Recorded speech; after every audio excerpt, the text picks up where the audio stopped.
Cases of coronavirus have now surpassed 40 million worldwide, and experts think that it will go even higher as more people head indoors during the winter months. KMBC 9's Bree Jackson is in Washington with the latest.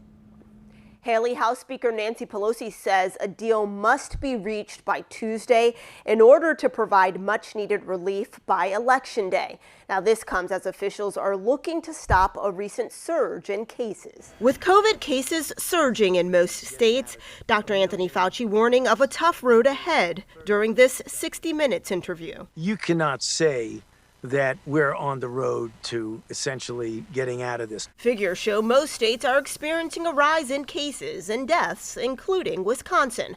On Monday, a judge there reimposed the governor's order to limit capacity at bars, restaurants, and other outdoor venues. Dr. Fauci cautioning against a nationwide lockdown while urging people not to let their guards down. Put shutdown away and say we're going to use public health measures to help us safely get to where we want to go.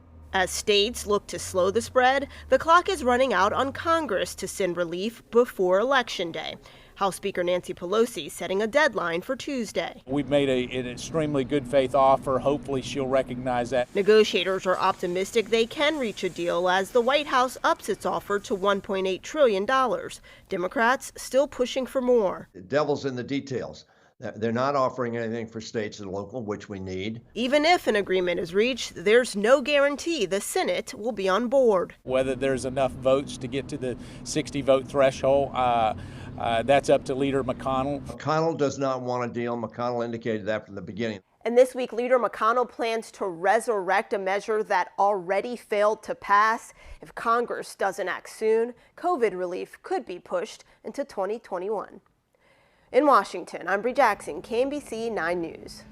According to Johns Hopkins University, the U.S. has surpassed 8.1 million cases. A new COVID clinical trial is starting at the University of Missouri School of Medicine. 500 patients in the hospital are eligible for a treatment that would combine the drug remdesivir with a concentrated solution of antibodies from recovered COVID-19 patients. Doctors are hoping it'll speed up the body's natural response to the virus. Doctors say by attacking the virus in its early stages, the treatment may reduce the risk of complications or death. There are free COVID-19 testing clinics in Jackson County this week in Grandview, Blue Springs, and Raytown tomorrow through Thursday from 10 to 2 each day. You have to register in advance on the Jackson County Health Department website. Well, the pandemic has left so many Americans struggling financially. Researchers say more than 6 million Americans failed to make payments on their homes last month. The Trump administration recently put a moratorium on evictions for people making less than $99,000 a year, but that ends on December 31st. Kansas City families at risk of eviction or foreclosure can get help from the Bishop Sullivan Center. KMBC 9's Bianca Beltran explains how that organization is providing a safety net for families. Food, jobs, aid, all are needed right now. Bishop Sullivan is being flooded with calls for help keeping the lights on and a roof overhead. There was a lull at first, and there was the CARES Act. There was some CARES money that came, and we used that pretty quickly. Social worker Kathleen Kennedy says she's concerned that people struggling now could be in an even more difficult position when the CDC's eviction moratorium comes to an end. We want people to not be stuck, looking at December 31 and they owe 5-6 months worth of rent, where they know that ship sank. It's going to be unsalvageable. So we're trying to help where we can.